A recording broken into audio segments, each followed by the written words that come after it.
The Israeli Prime Minister's motorcade was relatively low-key. His message was not. Mr. Netanyahu once again compared the rulers of Iran to the Nazis, claiming that the Iranians are developing nuclear weapons to give them the power to annihilate Israel. His mission was also to counteract last week's charm offensive by Iran's new president, Hassan Rouhani.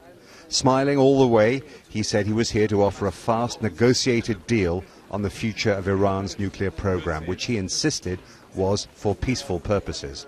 The Assembly will hear a statement by His Excellency Benjamin Netanyahu, Prime Minister. Israel's Prime Minister used to find it easier at the UN to take aim at the previous Iranian president, who delighted in being the West's bogeyman. Mr. Netanyahu warned that Iranian presidents don't change. When it comes to Iran's nuclear weapons program, the only difference between them is this. Ahmadinejad was a wolf in wolf's clothing. Rouhani is a wolf in sheep's clothing. Mr. Netanyahu said, don't lift sanctions, try diplomacy, but he renewed his threat to attack Iran. Israel will never acquiesce to nuclear arms in the hands of a rogue regime that repeatedly promises to wipe us off the map. Against such a threat, Israel will have no choice but to defend itself.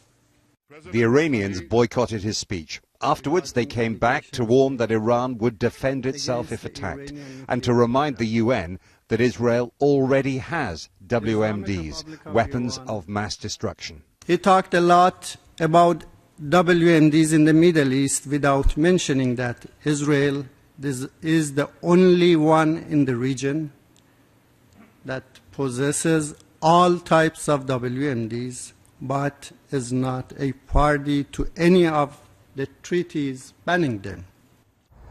The next stage in the diplomatic process started here at the UN in New York is a meeting in Geneva later this month at which Iran is due to come up with its plan for dealing with this problem of its nuclear program.